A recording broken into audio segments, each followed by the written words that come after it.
आज आम ये जो कोणार्कर रिट्रेट रे जातीय तृतीय सम्मेलन ये खनि मंत्री मान सम्मेलन आरंभ हो आज एवं आसंता काली 2 दिन पर्यंत केंद्र कोयला विभाग एवं खनि विभाग मानवर मंत्री उपस्थित अच्छा एवं पाखापाखि 14टी राज्यर खनि मंत्री माने एठी आसी एवं आज मुझे उपस्थित थी एवं आज ये सम्मेलन आरंभ हो निश्चित भाव में ओडिशा रे ये खनि मंत्री मानकर जातीय स्तर जो सम्मेलन हेबा सौभाग्य कथा एवं आम ओडिशा मध्य एक रिच माइनिंग स्टेट हिसाब रे आज सारा भारत वर्ष रे प्रथम स्थान अधिकार करिछि एवं यही जो सम्मेलन होची यार गोटे बहुत बड़ इंपैक्ट पड़िबो एवं आम ओडिशा क्षेत्र में मध्य ओडिशा को अधिक गुरुत्व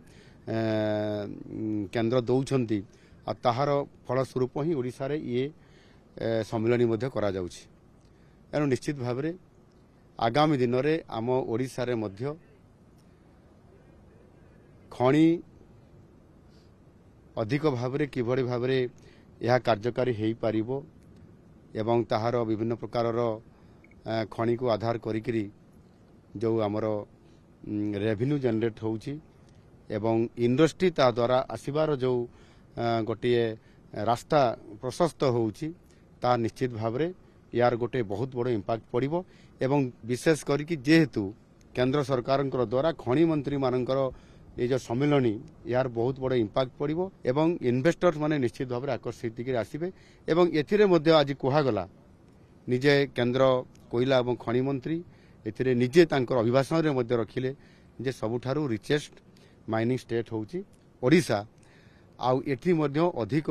माइन्स मध्य आगामी दिन रे मध्य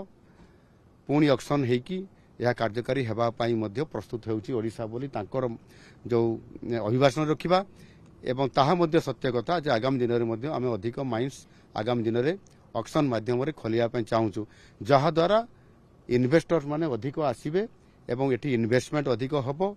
एवं ओडिशा एक शिल्पर हब हेबा पे जाउची सेति पाई ये सम्मेलन रो गुरुत्व आमको आहरी अधिक बढ़ाई दैछि।